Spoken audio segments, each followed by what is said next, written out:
There are a few pillars of the Facebook ecosystem, and one is newsfeed, right? It's you show up and you could just see all the stuff that is important that's happening recently with your friends.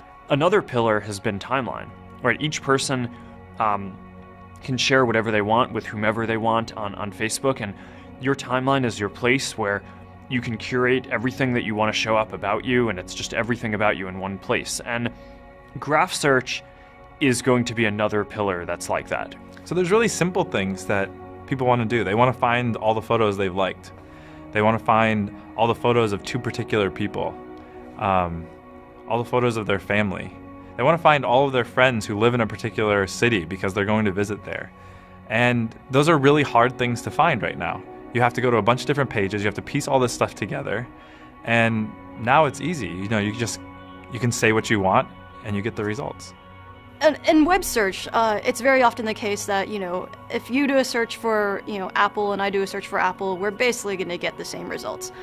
Maybe I'll get slightly more technical results based on, Apple Computer, and maybe you might care about the fruit a little bit more, but they're not that different from each other. Whereas on Facebook, when you do the same searches, we get completely different sets of results because of the depth of personalization that we do. The types of questions that we can solve are kind of the slightly nuanced and social questions that you wouldn't typically think to ask of a search engine, that you wouldn't typically think that the internet could solve for. There's a lot to be said for taste, like what movie should I go and see?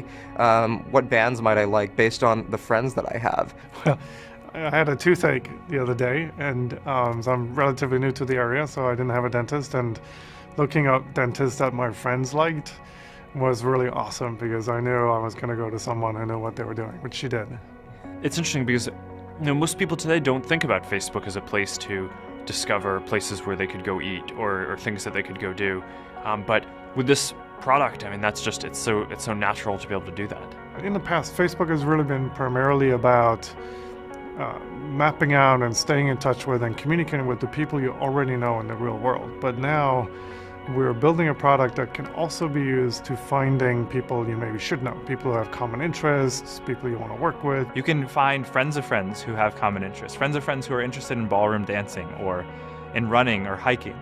And in many ways, what this will do is make your community feel a bit smaller, make the world feel a bit smaller. Today, we're really just starting off with a few basic types of things that you can search for. People, photos, places, pages for businesses, and that's just the start. We wanted to get this out as early as possible so we could get feedback from users, iterate, make the product better, and get it to a point where we can launch this to everyone. We just view this as a project that we're going to be working on for years and years to come, but as it gets more complete, it's just going to be this amazing resource for a lot of people around the world to use.